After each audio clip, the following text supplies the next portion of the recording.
I know that with the pandemic, people are finding it really hard to find some ice time, and a lot more people are switching over to inline figure skates. There was a huge wave back in April, May, where a lot of people were switching over to inline skates, and a lot of companies started going out of stock.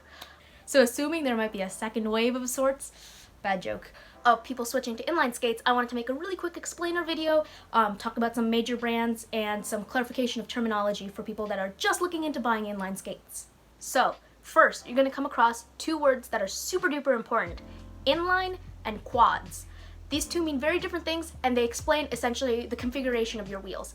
Inlines are basically what I have, and it's where you have all wheels in a line. Quads are where you have four wheels, two in front, two behind. They're like the roller skates from the 60s, 80s, 70s. One of the things to keep in mind about inlines is that they're probably a little bit more ice-like. You're used to skating on a single edge, so skating on a different single edge is probably going to be a little bit easier of a transition for you, and it's probably going to mimic ice a little bit more. Quads are a lot more stable, so if you're worried about toppling over, that might be the one. I'm not sure. If you come from a figure skating background and you want to improve or at least not lose anything that you've had from ice skating or figure skating, you're probably going to want to go with inlines. The inline skates I'm going to talk about are specifically designed for figure skaters and designed to be able to do the things you can do on figure skates with arguable accuracy and similarity. Spins are a bit of a mess, but what are you going to do? There's no ice. So yeah, inlines, quads, very different. You want to specify which one. Both you can do figure skating stuff, both you have these people who can do triples, which is insane. So both you can do triples and you can do spins and everything. It's just the mechanics of them are a little bit different. And depending on where your background is, it might help to be inline or it might help to be quad a little bit more. And that's something you'll have to figure out because I'm talking about inlines for the rest of this video. When we start doing figure skating stuff on inlines, we call that inline figure skating or artistic roller skating. You're going to find different words for different people. So there's 6 major brands that you're probably going to see if you're looking into this kinds of stuff. And they are PIC, Golden Horse, Snow White, Starlight, Roll Line, and Off Ice. They all sound the same. They all look the same at first glance. They're a little bit different here and there. And I'll explain a little bit of that. I will say you're gonna have to do your own research for a little bit. I just plan to talk about like the basics, just to give you an idea of what the brands are. So based on one skating website, here are the price comparisons. You can see that one of them, what is PICs? PICs are the cheapest, depending on what you get, because, and I'll talk about this later, PICs have a difference in frames and different levels of frames that you can buy. And the rest of them are pretty set in stone. So PICs are kind of cheaper if you get the easy small frames and a little bit more expensive if you get the professional bigger adult frames. Little asterisk, Off Ice, I actually couldn't find the price for it. They're not manufacturing right now. So until their factories reopen, we're not going to be seeing many Off Ice frames. So starting with PIC frames. PICs have what I like to call the toe stop problem. This comes up also in off-ice skates, but basically you can't replace your toe pick with any other brands. Also, from the looks of it, I don't think you can actually adjust the height. Don't take my word on that, I could be wrong, but it does look like you only have one axis to put the toe stop through, so I think you can rotate it, but you can't really like adjust it up or down that much. The nice thing about PICs is the fact that you get to choose the level of your frame. There's both being able to choose whether you want 3 or 4 wheels, and then whether you want beginners or professional level frames. So I think there's 4 types of frames that you can buy. They also have youth sizes and adult sizes and things like that. It gets a little complicated. I don't have enough energy to look into it that much. If PIC interests you, you should look into it yourself. But they do cater to different needs. So if you're looking for something very specific, or if you have like, I don't know, some kind of special need regarding blades, that might be the place to look first. Also, they're cheaper. Gotta think about the wallet. Golden Horse, they really like their colors. So the frame itself is gold.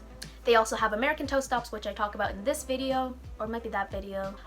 Basically, it's the easiest thing to find, especially if you're in North America. It's really easy to find replacements and a lot of different kinds of replacements. One of the maybe cons of buying Golden Horse is that you actually have to make your own rocker with the wheels, which I also talk about in a different video. It might actually be better depending on whether you want to have that ability of like changing your rocker slightly, but from what I can tell, it's probably going to be a little bit harder to replace your wheels and a little bit more expensive. I could be wrong. Take everything I say with a grain of salt. Snow White, this one I can actually talk about a lot. Their website is crap. It's hard to navigate it. Same goes with PIC, which makes it a little bit harder to find dealers and find places to buy them. But once you do, I will say that I really do love my Snow Whites. Again, grain of salt. From what I can tell, these are what are most popular in competitive circles.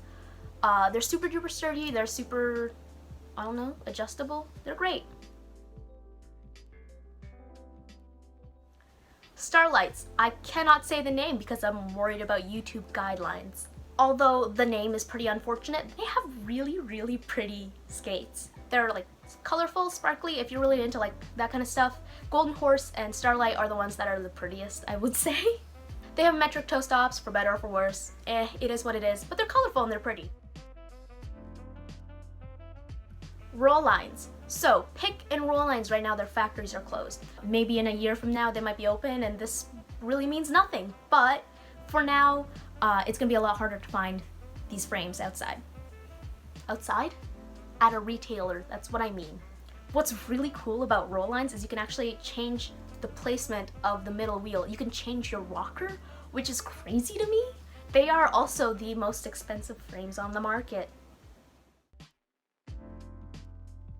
Finally, we're going to talk about off-ice. This one's probably the one you've seen most if you're on Instagram. It seems a lot of really high-profile names have them somehow.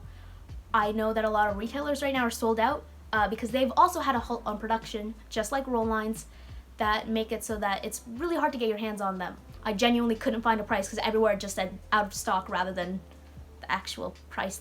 From what I've heard, it's the closest to the feeling of being on ice compared to figure skates. Grain of salt. I don't actually know if that's true or not. Again, you also run into the toe pick problem, although this toe pick actually looks like a figure skating toe pick, which is kind of cool. You can't actually replace the toe pick with any other brand other than off ice. So if you want variety, you're not going to be able to find much. Obviously, like, these 6 aren't the only ones out there. I hope this helped people who are looking into buying inline figure skates. I know, again, grain of salt, I have Snow White inlines, so again, super duper biased, but you know, here's a little crash course. Let me know if, I don't know, if they were great or not.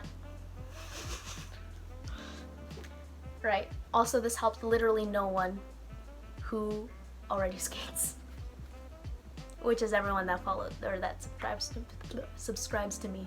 So maybe this wasn't the smartest thing to make, but that's okay, because maybe it helped someone. I hope it did.